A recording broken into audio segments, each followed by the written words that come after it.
अभी से 1 साल पहले तक मैं दिल्ली एनसीआर में रहता था और आप लोग को तो दिल्ली की रेपुटेशन पता ही। ओए तूने दिल्ली के बारे में खराब चीज कैसे बोली? मैंने तो अब तक कुछ बोला ही नहीं। बट मुझे पता है तू खराब चीज ही बोलेगा। एक्चुअली नहीं, मेरा दिल्ली के लोगों के साथ बिल्कुल भी खराब टाइम नहीं गया है।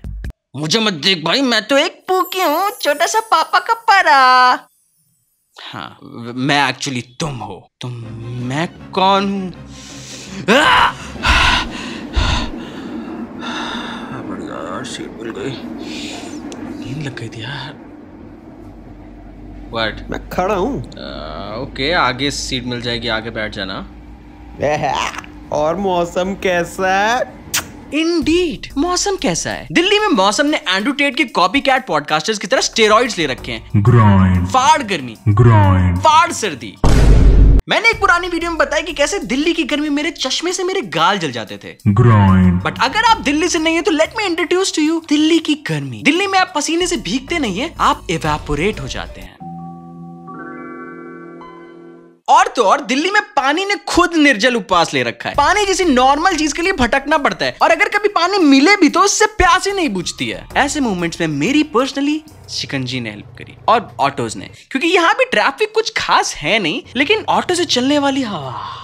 यू नो व्हाट, मैं एक बोल्ड क्लेम करना चाहूंगा, ऑटो में ट्रैवल करने में कार से ज्यादा मजा आती है। बट आप सोचेंगे कि इतनी गर्मी है तो बरसात में तो काफी बेटर रहता होगा। तो मैं आपका जवाब कुछ इस प्रकार देना चाहूंगा। घुटने तक पानी, हल्की सी बारिश में ऑटो अब ऑटो नहीं रही है, वो बोट्स बन चुकी है। सामने भैया मोटर चालू करने में लगे और मैं पीछे चप्पू से ऑटो को आगे करने की कोशिश कर रहा हूँ क्योंकि इंजन तो पूरा पानी में डूबा है। बट ये जो पानी है ये इसलिए नहीं भरा है क्योंकि यहाँ ज्यादा बारिश आती है। आई मीन कभी कभी ज्यादा बारिश भी आती है, बट ऐसा इसलिए क्योंकि एनसीआर में मैं जहां रहता था वहां रोड प्लानिंग और नाली प्लानिंग इतनी ज्यादा बेकार थी कि अगर कोई इंसान थूक भी देना तो बाढ़ आ जाए। और वैसे भी दिल्ली में तो लोग बहुत हैं और रोड तुम्हारे अंकल की दाढ़ी जैसी खुरदुरी है और जब फिर पानी आता है तो मेजॉरिटी लोग यहाँ पे मेट्रो से ट्रैवल करना पसंद करते हैं। सही में भाई, कितनी भीड़ है मेट्रो में। हालत खराब हो गई, एकदम पैक्ड है यार मेट्रो।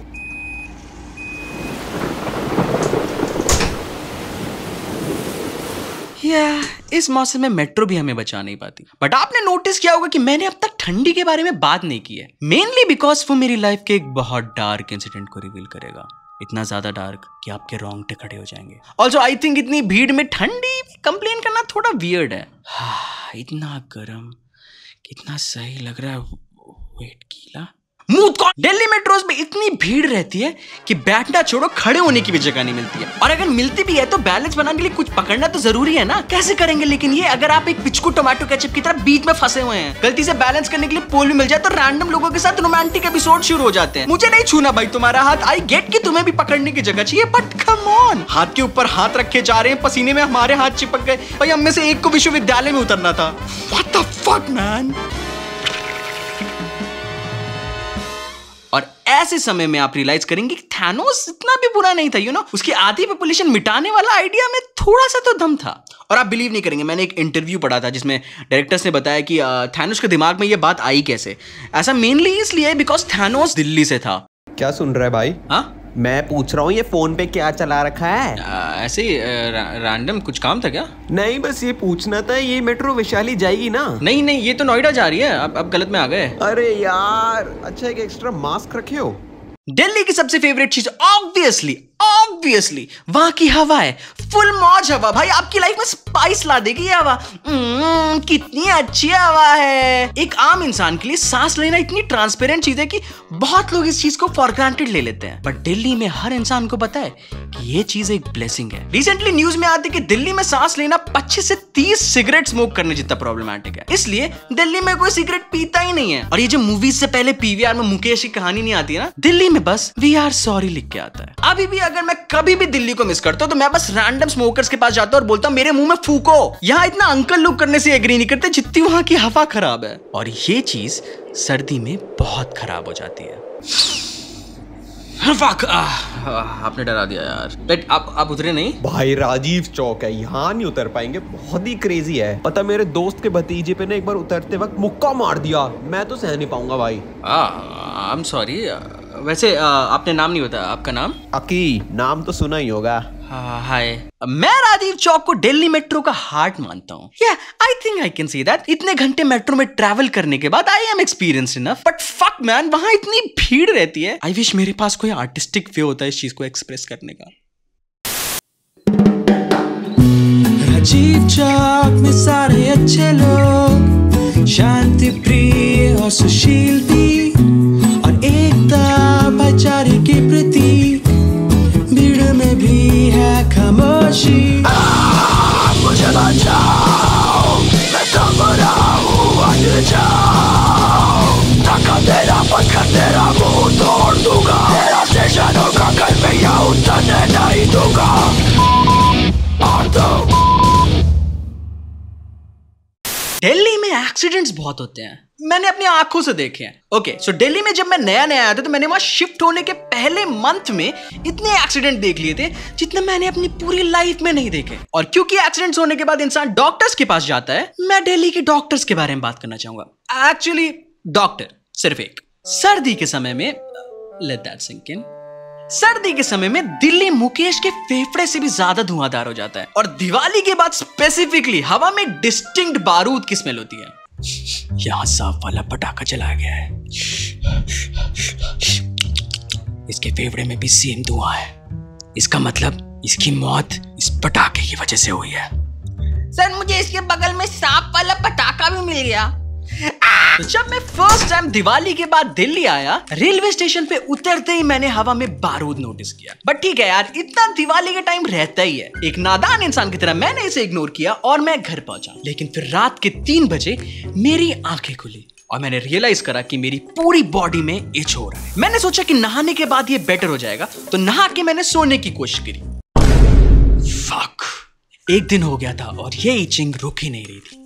तो मैंने अपनी जॉब से लीव ली और पास के एक क्लिनिक गया। कुछ देर वेट करने के बाद डॉक्टर जब बाहर आए तो मैंने उन्हें अपनी प्रॉब्लम बताई। ओके, एक डॉक्टर का काम पेशेंट की हेल्प करना होता है, फिगर आउट करना होता है कि प्रॉब्लम क्या है, दवाई देना होता है जिससे पेशेंट ठीक हो जाए, और अगर पेशेंट डरा हुआ है तो उसे समझाना है कि दवाई कैसे उसकी हेल्प करे। एक डॉक्टर अंकल ने डिसाइड किया कि व्हाट इफ इस छोटे लौंडे को, जो कि ऑलरेडी एलर्जी से डरा हुआ है, इसका मैं ग्राइंड फाड़ दूं। बेटा देखो, मैं झूठ नहीं बोलूंगा, मैंने कभी झूठ नहीं बोला एक्चुअली, और मेरे लिए जान बचाना बहुत इंपॉर्टेंट है।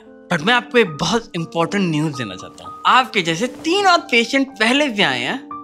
हाँ, आप चुप क्यों हो गए, आगे बोलिए। उनके साथ भी यही सेम प्रॉब्लम थी और मैं उन्हें बचा नहीं पाया। व्हाट? मतलब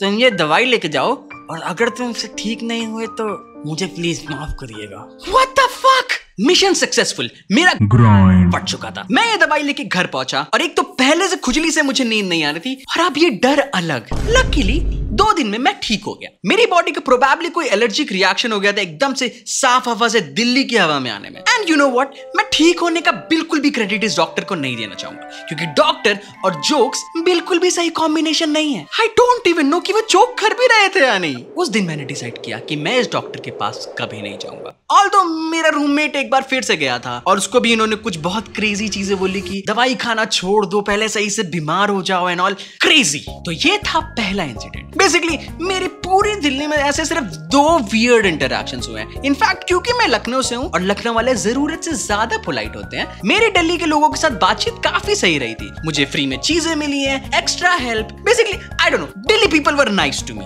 एक्सेप्ट मेरे साथ ऐसी एक चीज हुई जिसने मुझे सिर्फ दिल्ली वालों से नहीं, पूरी दुनिया वालों से डरा दिया, पूरी आदमी जात से डरा दिया। अरे आपको स्टेशन चेंज करना था ना, आप इस वाले में उतर सकते हैं। थैंक्स ब्रो, तुम नहीं होते तो आज मैं पता नहीं कहाँ उतर जाता, फिर मुझे ऊबर करनी पड़ती। 1 सेकंड, वो देखो लड़का सांप वाला पटाखा लेके जा रहा है। मुझे मेरे अपार्टमेंट से ऑफिस जाते वक्त 2 बार ऑटो बदलनी पड़ती थी, which is very normal in Delhi Noida. But इस दिन जब मैं ऑटो में बैठा, मैं कौन है ये? तो हेलमेट भी पहना है, समझ में नहीं आ रहा है। मेरे अंदर इतनी एनर्जी नहीं है, I'll just ignore। कुछ देर तक उन अंकल ने वेट किया और फिर वो आगे बढ़ गए। ये इतना वियर्ड था कि मैं सोच में पड़ गया कि क्या ये इंसान ऑफिस से है जो मुझे बाइक में बैठने को बोल रहा है? था कौन भाई ये? इस पॉइंट में मेरे दिल में दुगदुगी बचने लग गई और मैं इस बंदे को और घूर के देखने लग गया कि आखिर ये है कौन। ऑफिस का तो नहीं है, वरना अब नाम ले लेता। अंकल आप ऑटो क्यों नहीं चला रहे हैं? सारे सीट के पैसे दे दोगे? That's right, bitch. ये अंकल फिर से आगे बढ़ गए। इस पॉइंट में मेरी हालत खराब हो गई थी क्योंकि ऑटो वाले अंकल तो आगे बढ़ नहीं रहे थे और मुझे कुछ भी समझ में नहीं आना था। ऑटो चलने से पहले वो अंकल एक बार फिर से आए, बट इस बार मैंने उन्हें बिल्कुल अटेंशन नहीं दिया। मैं किसी भी तरह सिर्फ ऑफिस पहुंचना चाहता था। फाइनली हमारी ऑटो चल गई और इस पॉइंट में मुझे पीछे देखने से भी डर लग रहा था कि व्हाट इफ वो इंसान मुझे फॉलो कर रहा हो। लकीली उन्होंने नहीं किया और शॉक में मैं ऑफिस पहुंचा और मैंने अपनी कलीग्स को ये इंसिडेंट के बारे में बताया। दिवाकर, तुम्हें छेड़ा गया है। व्हाट? इसका क्या मतलब है? मतलब आखिर तुम बैठ जाते तो? Fuck, what? और सी, मैं किसी भी एंगल से ये नहीं बोलना चाहूंगा कि मुझे समझ में किसी भी तरह समझ में आता है कि लड़कियों को कैसा फील होता है। आई डोंट थिंक कि मेरा एक्सपीरियंस उनके एक्सपीरियंस के सामने कुछ भी है, बट ऐसी चीजें जब रियल लाइफ में होती है तो आप एग्रेसिव होने के बजाय कंफ्यूज हो जाते हो। फक, दिल्ली में मुझे छेड़ा गया है। This station is Yamuna bank. चलिए हम चलते हैं। अरे साहब साहब, कहाँ? फक, कहाँ था साहब? Shit. अरे सॉरी भाई, हमारी वजह से आपको उतरना है। चलो मेरी तो मेट्रो आ गई, हम चलते हैं। Okay, thank you. Sure, man. ये मेट्रो हमारी लास्ट मेट्रो है। इसके बाद नोएडा की ओर कोई मेट्रो नहीं जाएगी। So, what did we learn today? Strangers से बच के रहिए, खासकर दिल्ली में। Hey, thank you for watching this video. Like, comment, share, subscribe and hi. It's a new feature जिसमें आप actively मेरी वीडियो की हेल्प कर सकते हैं. Also, I have a second channel जिसमें I teach animation. Check that out too. Also, thanks to Aki Talks. He's very funny. Thanks.